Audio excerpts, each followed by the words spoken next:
Que la grâce et la paix de la part de Dieu notre Père et du Seigneur Jésus-Christ soient avec vous. Nous arrivons à la partie 8 qui a pour titre « Pourquoi les gens ont du mal à accepter que les non-chrétiens seront sauvés ?» Sans doute s'il y a un enseignement qui dérange, qui cause même la colère chez quelques-uns, c'est de leur parler, de leur montrer même les Écritures, des multiples Écritures qui montrent que les non-chrétiens seront sauvés. C'est ce que j'ai expliqué dans l'enseignement passé, quand je vous ai parlé de 3 moissons. 3 moissons. Je vous ai donné des Écritures dans l'Ancien Testament et dans le Nouveau Testament pour vous montrer que nous qui sommes l'épouse de Christ, nous serons sauvés, oui. Mais ce n'est pas nous seulement qui serons sauvés. Il y a aussi les non-chrétiens qui seront sauvés. Mais qui ne sont pas dans l'épouse, qui ne forment pas l'épouse. Sans doute que j'ai vu que beaucoup de gens n'ont pas écouté cette partie 7. Va écouter la partie 7. Et si tu as à discuter, pose la question, discute dans les commentaires, parce que les Écritures sont claires. Mais pourquoi maintenant, même si vous montrez les Écritures, que les gens ne peuvent pas répéter ou réfuter, excusez-moi, je voudrais parler de réfuter, pourquoi les gens n'acceptent pas que les non-chrétiens seront sauvés? La réponse c'est l'ignorance. C'est à cause de l'ignorance. L'ignorance. Ils ont l'ignorance qui a été transmise de génération en génération, de génération en génération. Et cette ignorance est devenue une culture. L'ignorance. Les chrétiens d'aujourd'hui sont dans l'ignorance complète. Ils sont comme les Juifs du temps de Jésus-Christ. Les Juifs du temps de Jésus-Christ étaient dans l'ignorance complète. Parce que quand Jésus-Christ est venu, il disait à eux la vérité. Ils ne pouvaient pas accepter ce que Jésus disait. Parce qu'ils avaient l'ignorance, les mensonges qu'ils avaient transmises de génération en génération, de génération en génération. Alors, Jésus-Christ est venu, il leur disait le contraire de leur ignorance. Et c'est pourquoi ils ne comprennent pas ce que Jésus disait. Et ceux-mêmes qui tentaient de comprendre avaient des doutes. Est-ce que vraiment ce que cet homme dit est vrai? Alors pourquoi nos enseignants nous ont dit cela? Pourquoi nos enseignants nous ont dit cela? Voyez-vous, c'est la même chose aussi. Aujourd'hui, quelqu'un qui est guidé par l'Esprit Saint, il vient, il parle les choses qu'il tire directement de l'Esprit Saint. Mais les gens ne peuvent pas accepter ce qu'il dit. Ils ne peuvent pas accepter. À cause de l'ignorance qu'ils ont transmise de génération en génération, de génération en génération. Et ces mensonges, ils ont pris ça comme vérité. Et quand vous montrez les Écritures, ils ne veulent pas même lire et examiner les Écritures. Non, ils disent voici les Écritures. Et ils citent les Écritures qu'ils comprennent mal. Parce qu'on ne peut pas dire qu'on comprend les Écritures si on rejette les autres Écritures. Pour ces gens-là, vous donnez les Écritures. Ils disent non, lisez ces Écritures. Pourquoi vous compliquez? Lisez ces Écritures. Se compliquer. Est-ce que lire les Écritures, c'est se compliquer? Donc tu veux que nous puissions bâtir notre foi sur une Écriture ou de rejeter les autres? Celui qui rejette les Écritures, ce n'est pas un chrétien. C'est un hérétique. C'est un hérétique qui rejette les Écritures. Et ces Écritures que cet individu donne. Lisez ces Écritures. Voyez-vous. Même ces écritures que tu donnes, tu ne les comprends pas. Parce que l'apôtre Pierre nous a dit que dans les Écritures et les autres Écritures et les enseignements de Paul, dans ces enseignements, il y a des choses difficiles à comprendre. Les choses difficiles à comprendre, que les personnes ignorantes tordent le sens. Et ce sont ces écritures difficiles à comprendre que ces gens-là citent, qu'ils ont mal comprises. 2 Pierre chapitre 3, le verset 15 à 16, nous lisons « Croyez que la pensée de notre Seigneur est notre salut. Comme notre bien-aimé frère Paul vous l'a aussi écrit, selon la sagesse qui lui a été donnée. C'est ce qu'il fait dans toutes ses lettres, où il parle de ces choses, dans lesquelles il y a des points difficiles à comprendre, dont les personnes ignorantes et mal affermies tordent le sens, comme celui des autres Écritures, pour leur propre ruine. Il y a les points difficiles à comprendre, que les personnes ignorantes tordent le sens. Comprenez-vous cela? Qu'est-ce qui montre que la personne est ignorante?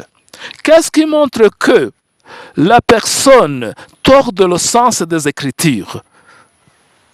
La réponse est claire, c'est qu'il réfute les autres Écritures. Il réfute, il rejette les autres Écritures. Vous donnez les Écritures, vous dites à cette personne, explique-moi ces Écritures. Il dit, non, lisez ces Écritures. Ah, est-ce qu'il y a les Écritures que nous devons lire et les autres que nous devons rejeter, mon ami, mon frère? Ça, c'est l'ignorance. L'ignorance. Ça, c'est l'hérésie. L'hérésie, c'est ça ce qui consiste à lire certaines écritures et rejeter les autres. La foi doit être basée sur toutes les écritures, sans exception. Même ces écritures que tu cites, oui, mais il faut les comprendre en parallélisme avec les autres écritures, non pas les prendre seules. Et ces gens-là qui disent que ce sont seulement les chrétiens qui seront sauvés, sans doute qu'ils ont les écritures qu'ils citent, mais qu'ils comprennent mal. Quelles sont les écritures que ces gens-là citent? Par exemple, Jean chapitre 3, le verset 16. Tout le monde connaît le verset en tête. Nous lisons « Car Dieu a tant aimé le monde qu'il a donné son Fils unique, en fait que quiconque croit en lui ne périsse point, mais qu'il ait la vie éternelle. » Et ces gens-là disent, voyez-vous. Alors, c'est celui qui croit en son Fils unique qui va avoir la vie éternelle, qui ne va pas périr. Donc, les autres vont périr parce qu'ils ne croient pas en Jésus-Christ. Voyez-vous? Mais ces gens-là ne comprennent absolument rien. L'Écriture dit que si nous croyons en Jésus-Christ, oui, nous sommes sauvés. Et celui qui dit que tu crois en Jésus-Christ et tu ne seras pas sauvé, il ment. Mais l'Écriture ne dit pas qu'il n'y a pas les autres qui ne croient pas en Jésus-Christ qui ne seront pas sauvés. Et sans doute que tu peux dire, mais si quelqu'un maintenant, vous l'enseignez, il refuse de croire en Jésus-Christ. Il a refusé. Est-ce que cette personne va être sauvée? Alors là, je te comprends. La personne a refusé de croire en Jésus-Christ. C'est un rebelle qui se révélait contre la vérité. C'est quelqu'un qui a refusé la lumière. Il a voulu rester dans les ténèbres alors qu'il a vu la lumière. Cette personne sera condamnée automatiquement. C'est ce que nous lisons un peu en bas, Jean chapitre 3, le verset 18 à 19. Écoutez bien. Celui qui croit en lui n'est point jugé. Mais celui qui ne croit pas en lui est déjà jugé, parce qu'il n'a pas cru au nom du Fils unique de Dieu. Et ce jugement, c'est que la lumière étant venue dans le monde, les hommes ont préféré les ténèbres à la lumière.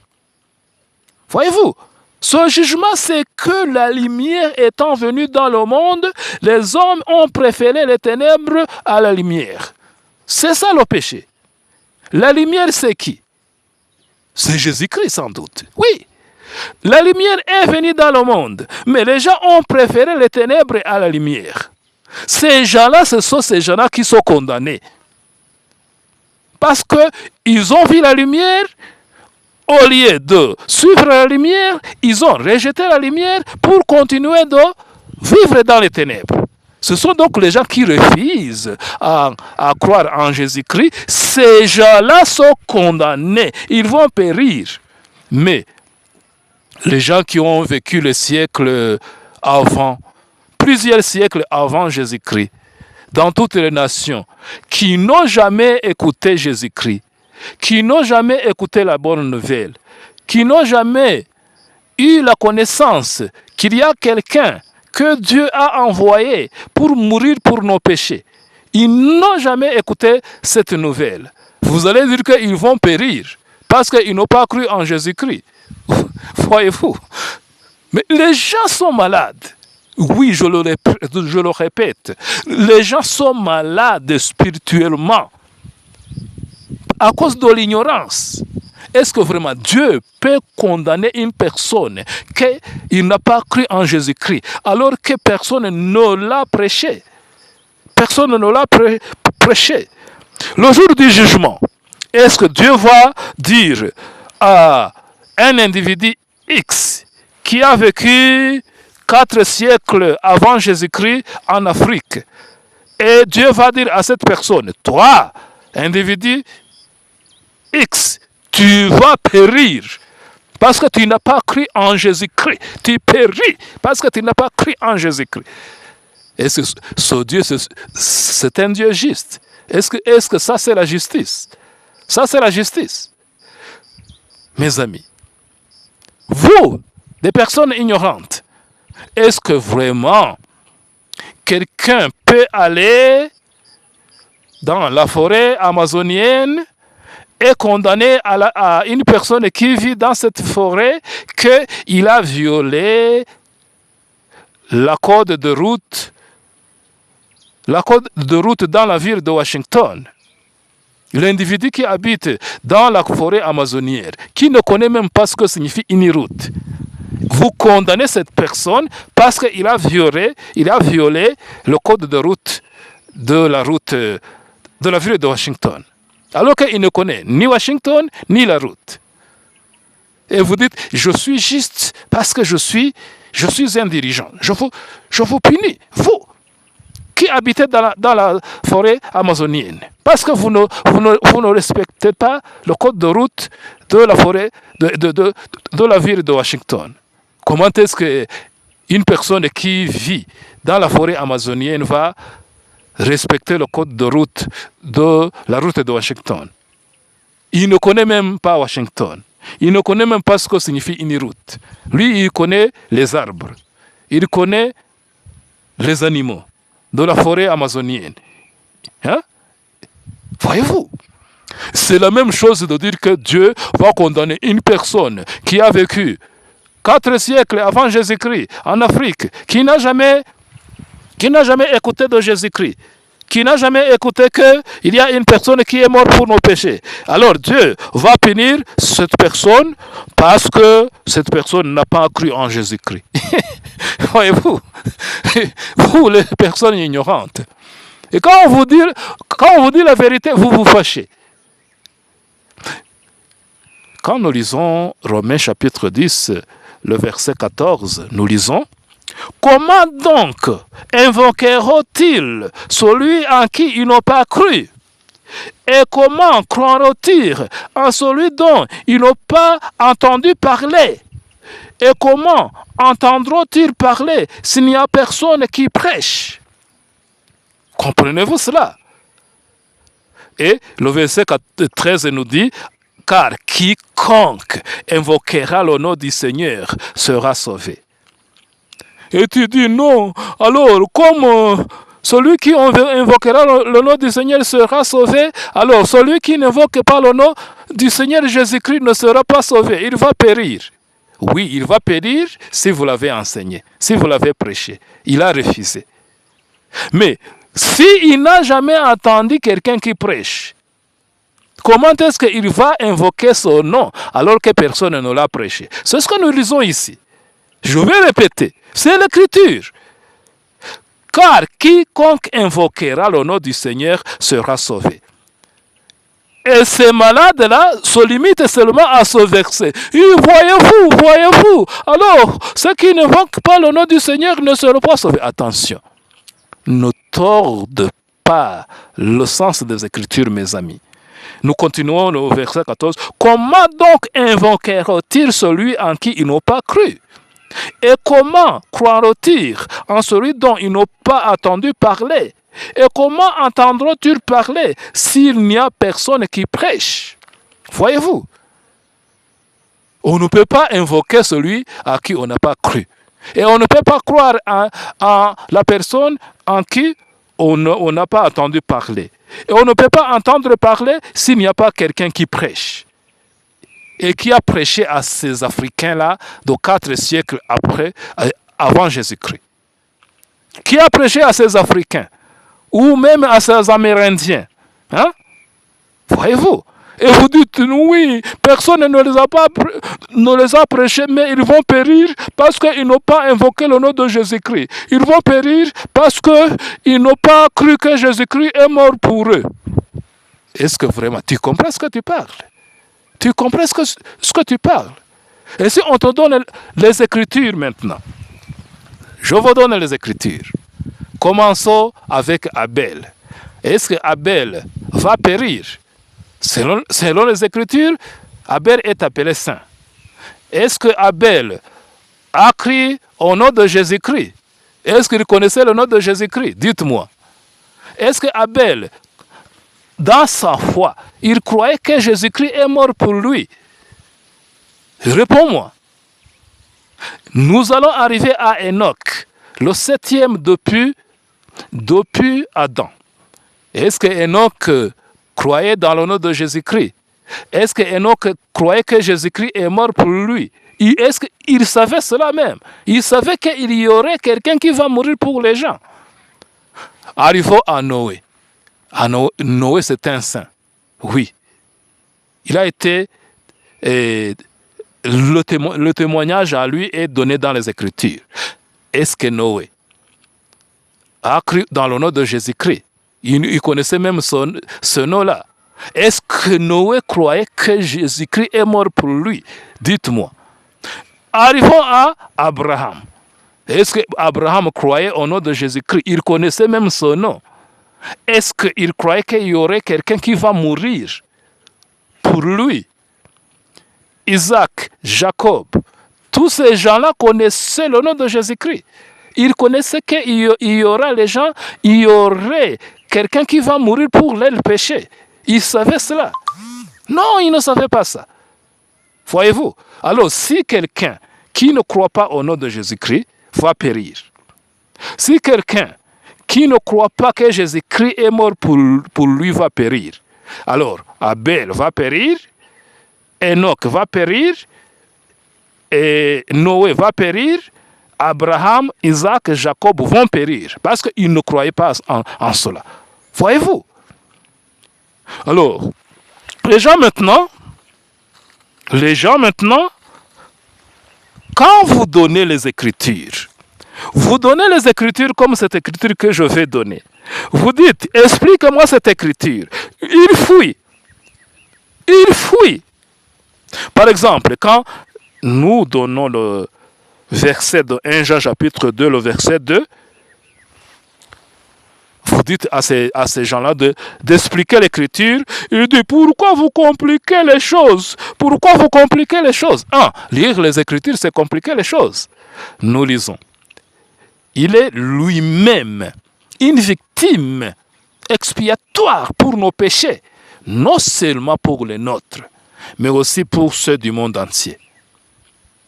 Je répète, il est lui-même une victime expiatoire pour nos péchés, non seulement pour les nôtres. Est-ce que vous comprenez cela? Vous pouvez expliquer ça?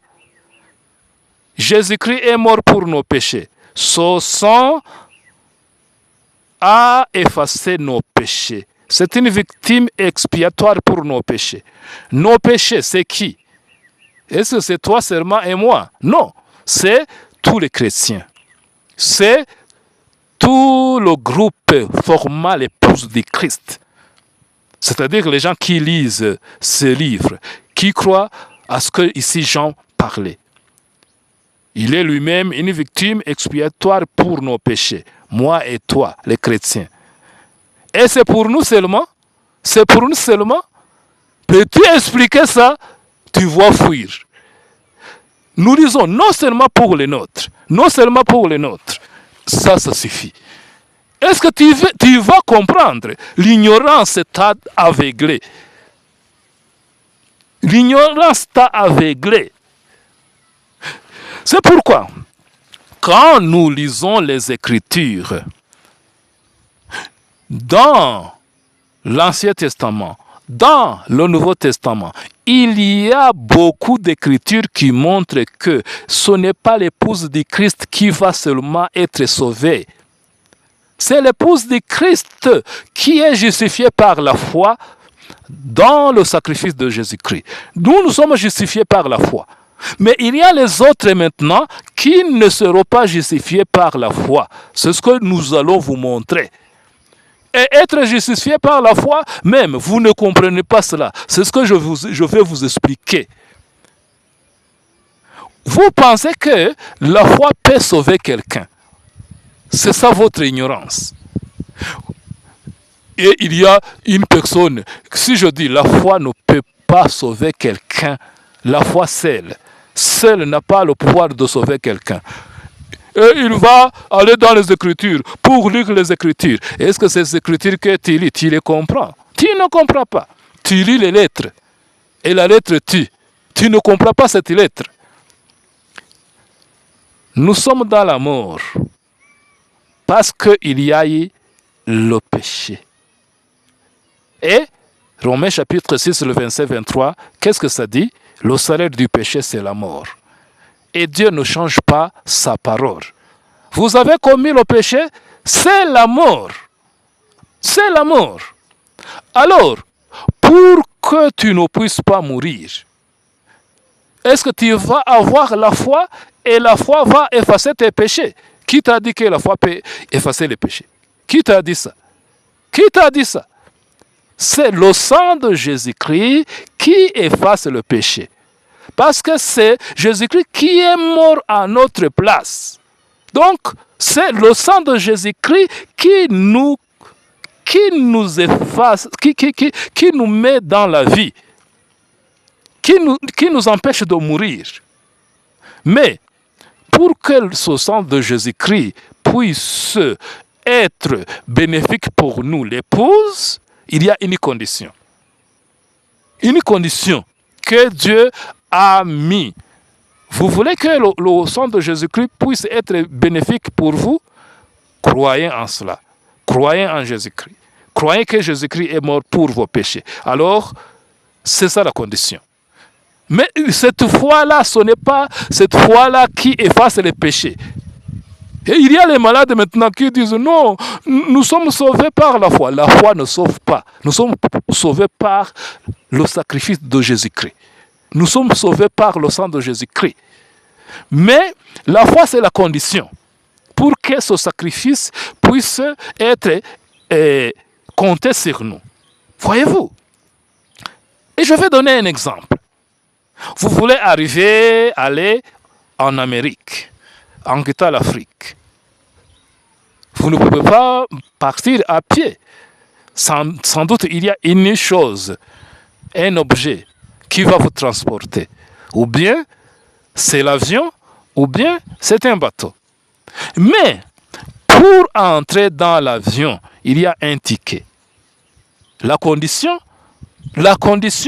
pour que vous puissiez être à l'intérieur de l'avion, C'est le ticket, la condition. Alors, vous allez dire, c'est le ticket qui va m'amener aux États-Unis. Non, non, tu ne comprends rien, tu es ignorant. Le ticket ne peut pas te conduire aux États-Unis.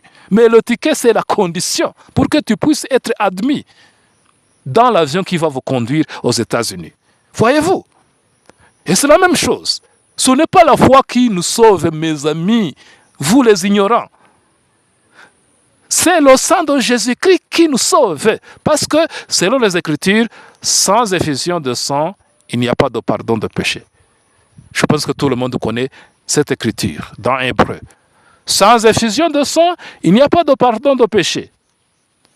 L'effusion de sang de qui? De Jésus-Christ seulement. Parce que nous sommes pécheurs, un sang sale ne peut pas sauver les autres. C'est le sang saint de Jésus-Christ qui seulement sauve. Et vous dites, nous sommes sauvés par la foi. La foi ne peut pas sauver. La foi, c'est la condition pour que nous puissions être dans le salut. Pour que ce sang de Jésus-Christ puisse être compté sur nous. Pour que nous puissions entrer en Jésus-Christ, c'est la foi. C'est en Jésus-Christ où il y a le salut. La foi, c'est la condition. Et si tu ne comprends pas cela, alors tu es aveugle. Et tu vas dire maintenant, alors si les gens maintenant n'ont pas de foi, comment est-ce qu'ils seront sauvés? Il y a une autre condition. Une autre condition. C'est les actions que les gens vont faire dans leur vie. C'est-à-dire, si vous n'avez pas cru en Jésus-Christ, parce que personne ne vous a prêché, Dieu ne va pas vous demander concernant la foi. Non, il va examiner vos actions. Et par vos actions, il va avoir pitié de vous et va vous asperger du sang de Jésus-Christ. Et c'est ce sang de Jésus-Christ qui va vous sauver. Ce ne sont pas tes actions qui vont vous sauver. Et il y a maintenant les malades qui disent, vous dites que les gens-là vont être sauvés par les actions. Non, les actions d'une personne ne peuvent pas le sauver. Comme la foi ne peut pas sauver. C'est le sang de Jésus-Christ sauve, mes amis. Si vous pensez que votre foi peut sauver en dehors du sang de Jésus-Christ, vous ne comprenez rien des Écritures. Si vous pensez que les actions d'une personne peuvent sauver une personne, vous ne comprenez rien des Écritures.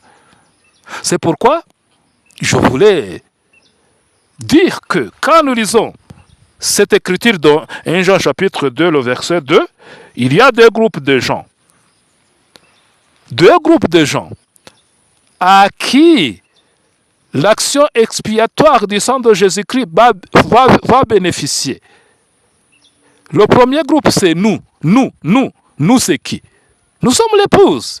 Mais ce n'est pas nous seulement à qui l'action expiatoire du sang de Jésus-Christ va bénéficier. Il y a les autres. Si tu ne crois pas qu'il y a les autres, alors tu ne comprends rien des Écritures. C'est pourquoi nous lisons, il est lui-même une victime expiatoire pour nos péchés. Non seulement pour nos péchés. Non seulement pour nos péchés, mais aussi pour ceux du monde entier. Voyez-vous? Si le sang de Jésus-Christ allait bénéficier à nous seulement, alors pourquoi nous lisons non seulement pour nos péchés, et nous allons clôturer notre enseignement sur la parole que Jésus-Christ a parlé, son enseignement qui est clair.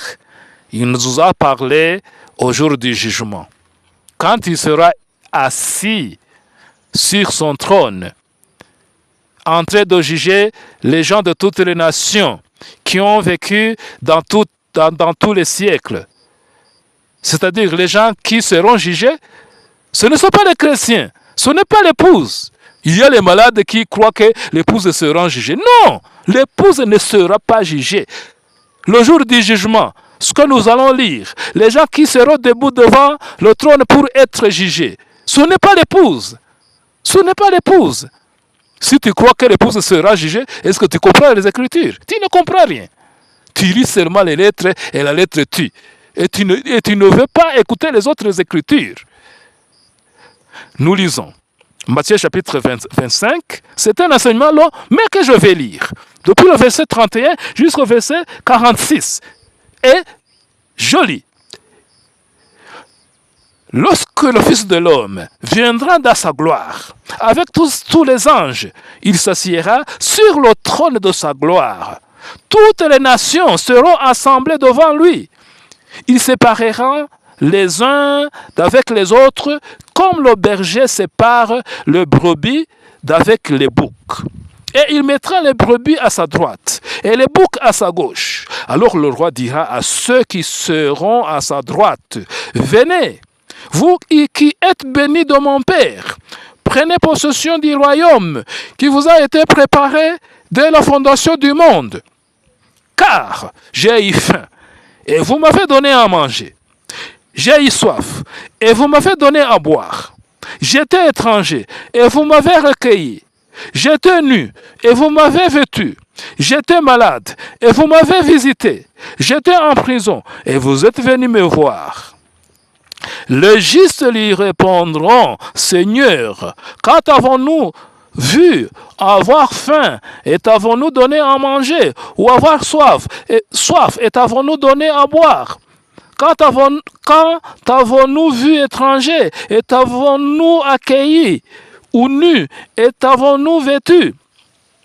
Quand avons-nous vu malade ou en prison et sommes-nous allés vers toi? » Et le roi leur répondra, « Vous le dites en vérité, je vous le dis en vérité, toutes les fois que vous avez fait ces choses à l'un de ces plus petits de mes frères, c'est à moi que vous les avez faites. » Ensuite, il dira à ceux qui seront à sa gauche, « Retirez-vous de moi, maudits, allez dans le feu éternel qui a été préparé pour le diable et pour ses anges, car j'ai eu faim. Et vous ne m'avez pas donné à manger, j'ai eu soif. Et vous ne m'avez pas donné à boire, j'étais étranger. Et vous ne m'avez pas recueilli, j'étais nu. Et vous ne m'avez pas vêtu, j'étais malade et en prison. Et vous ne m'avez pas visité. » Ils répondront aussi, « Seigneur, quand avons-nous vu ayant faim, ou ayant soif, ou étranger, ou nu, ou malade, ou en prison, et ne t'avons-nous pas assisté? » Et il leur répondra, « Je vous le dis en vérité, toutes les fois que vous n'avez pas fait ces choses à l'un de ces plus petits, c'est à moi que vous ne l'avez pas fait. Et ceux-ci iront au châtiment éternel, mais les justes à la vie éternelle. » Et est-ce que quand tu lis ces choses, tu les comprends? Est-ce que quand nous allons examiner ces choses, tu vas accepter ou bien tu vas courir? Tu vas aller te réfugier dans les autres versets que tu ne comprends même pas. Hein? La question, est-ce que ici, c'est quelle période qui y est citée dans cette écriture? C'est le temps de jugement, le jugement dernier. Est-ce que dans ce jugement dernier, tout le monde va être dans le feu éternel? Absolument pas. Il y a les gens qui vont hériter la vie éternelle. Comment on a montré les deux groupes?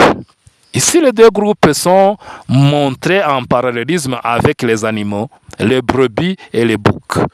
Les brebis, ce sont les gens qui vont hériter la vie éternelle, et les boucs, ce sont les gens qui vont aller dans le feu éternel, dans la punition éternelle. Voyez-vous? Alors, sur base de quoi Jésus-Christ a dit que les gens vont aller dans la vie éternelle? Sur base de quoi? Avez-vous compris ce que Jésus a dit? Sur base de quoi ces gens-là vont aller dans le feu éternel? Sur base de quoi? Pouvez-vous répondre? Est-ce qu'il a dit, vous, les brebis, vous allez aller dans la vie éternelle parce que vous avez eu foi en moi, vous avez cru en mon nom? Vous allez dans la vie éternelle parce que vous avez cru que je suis mort pour vous. C'est ce que Jésus ici a dit, mes amis. Mais pourquoi vous refusez la vérité? Vous, À cause de l'ignorance on vous a transmise de génération en génération. Ici, ce ne sont pas les gens qui constituent l'épouse. Non, ici, ce n'est pas l'épouse. Au jour du jugement, ce n'est pas l'épouse qui sera jugée. Non.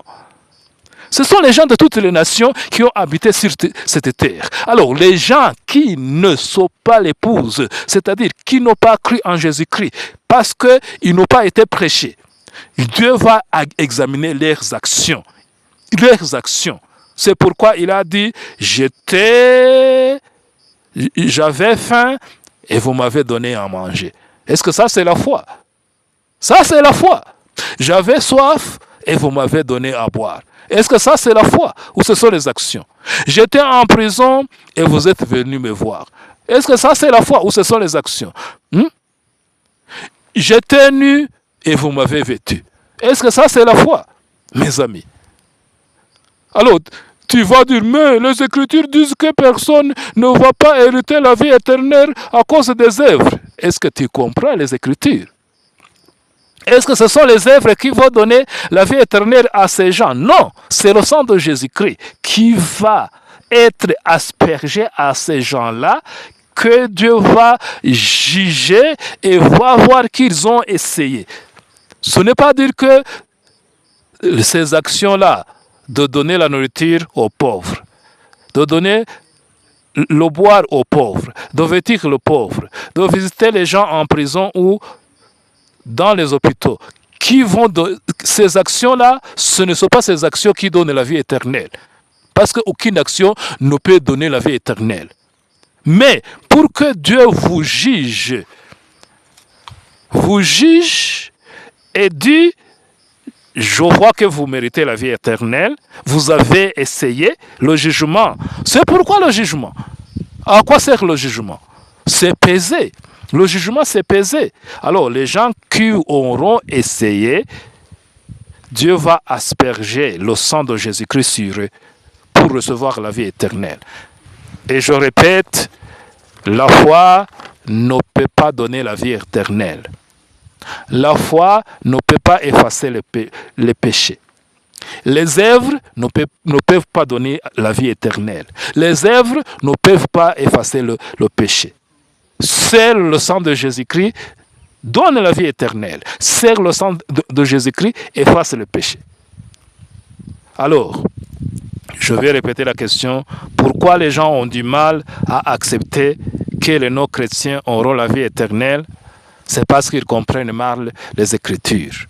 Ils ne savent pas qu'il y a, nous, l'épouse, que la condition pour recevoir la vie éternelle, c'est la foi. La foi dans le nom de Jésus-Christ, la foi que Jésus-Christ est mort pour nous, mais qu'il y a les autres qui n'ont pas été prêchés, qui ne seront pas punis parce qu'ils n'ont pas cru en Jésus-Christ, parce qu'ils n'ont pas été prêchés, mais que Dieu va considérer leurs actions. Et aussi, asperger sur eux le sang de Jésus-Christ pour recevoir la vie éternelle. Comme nous aussi, l'épouse, nous avons la vie éternelle parce que Dieu va asperger le sang de Jésus-Christ sur nous. Et il a même aspergé son sang sur nous. C'est pourquoi nous sommes les saints. Nous ne serons pas des saints, nous sommes même les saints aujourd'hui parce que Dieu nous regarde, nous, l'épouse, à travers le sang de Jésus-Christ. Est-ce que vous comprenez les Écritures? Est-ce que vous avez à donner les objections? Je vous attends dans les commentaires. Je vous attends. Et ce que je dis, je le répète, c'est une révélation que j'ai reçue du Seigneur. Parce que j'ai reçu le don qui se trouve dans 1 Corinthiens chapitre 12, le verset 8. 1 Corinthiens chapitre 12, verset 8, le don qui est appelé parole de connaissance.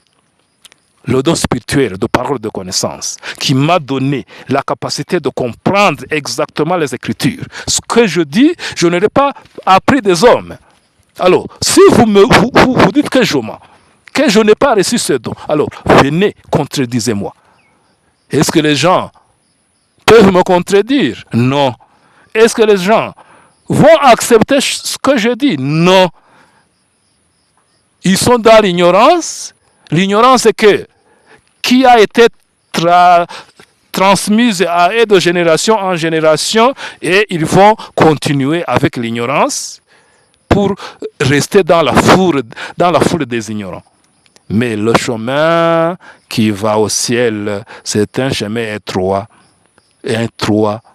Peu nombreux sont dans ce chemin. Mais vous voulez aller dans la foule des ignorants. Mes amis, ouvrez les yeux. Ouvrez les yeux. Dieu ne marche pas avec la foule. Dieu marche avec un petit troupeau. Que la grâce et la paix du Seigneur Jésus-Christ soient avec vous.